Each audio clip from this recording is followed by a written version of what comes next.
So we want to warm up your shoulders and your mid-spine to help you stay connected through your center. So shoulder rolls are a good way to get those muscles kind of warmed up and moving. You can do a couple of those forward, a couple of those back. The other thing I like to think of is like opening and closing a book. So I can close the front and then open the front of my body and close the front and open the front and close the front and open the front. So a couple of those and a couple of the shoulder stretches are a good place to start.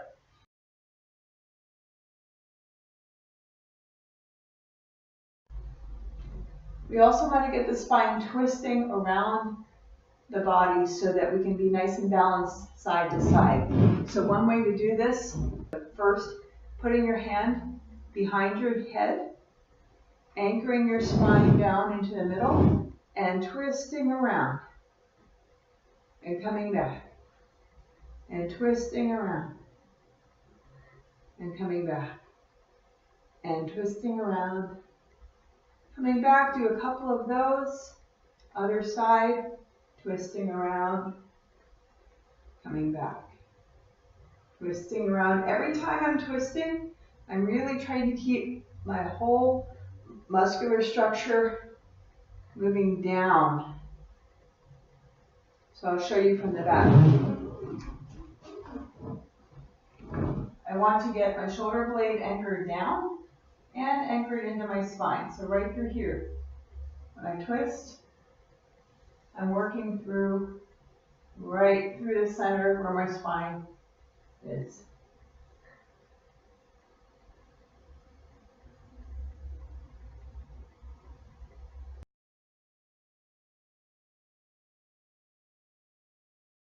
Now let's talk about forearms and hands.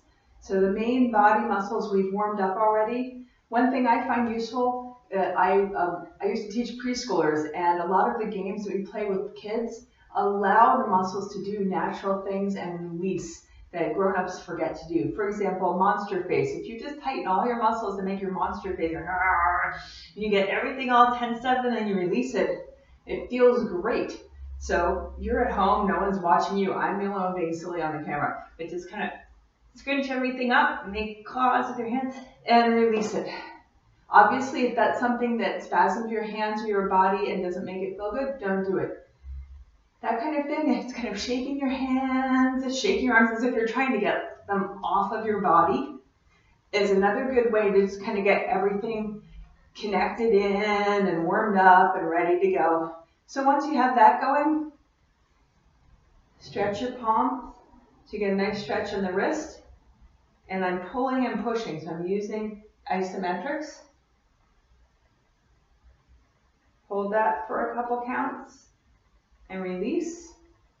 And the other way. And release. Palm up. And release. Pull this way. And release to the other hand. So these are something that I do a lot because whether I'm typing or spinning or anything I do like that, I definitely get sore wrists. They're not the strongest part of my body.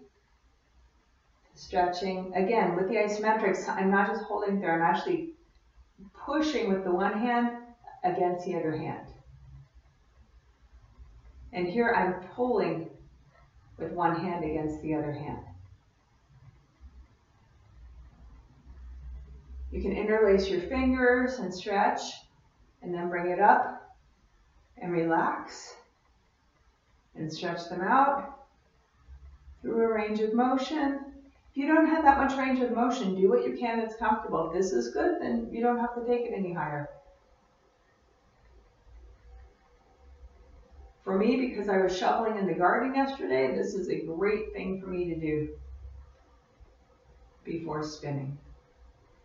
With your fingers, just kind of little finger warm-ups, depends on you. For me, I don't get a lot of hand pain when I spin, and frankly, I spin almost as much during the rest of the year as I do during Tour de Fleece.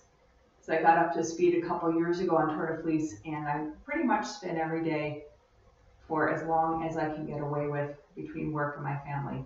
So just getting your hands ready.